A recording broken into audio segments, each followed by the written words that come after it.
We learned that Shanae and Cassidy are friends. Of course. Birds of a feather flock together.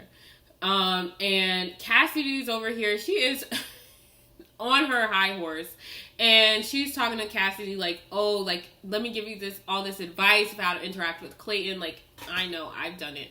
And she literally says, like, I will be your sensei of how to interact with him. Like, full stop.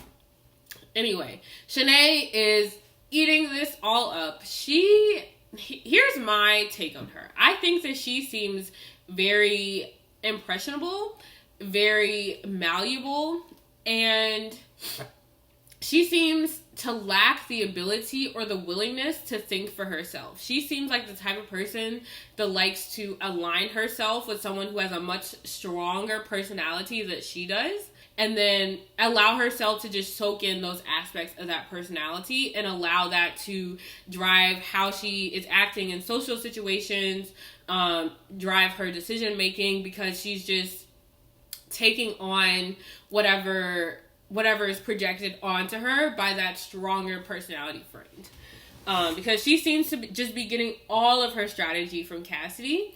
And it seems to be manifesting in a way that, you know, she's obviously, like, interested in Clayton, obviously trying to pursue him or whatever. But similar to Cassidy, it seems to be coming from a place of, I want to win, as opposed to, I want to see if we have a strong connection. So I'm putting my effort into really developing and seeing what's there. That's one part of it. And then the other part of it seems to be like she's really just interested in impressing Cassidy.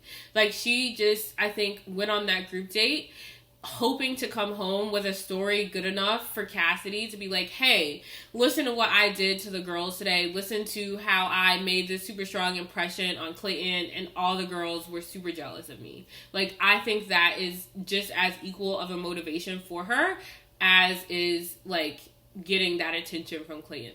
She literally says so herself. Like, speeding forward a little bit, when she was on the group date, I think it was maybe before they were about to do the obstacle course, I don't know, but she has a little ITM interview or whatever.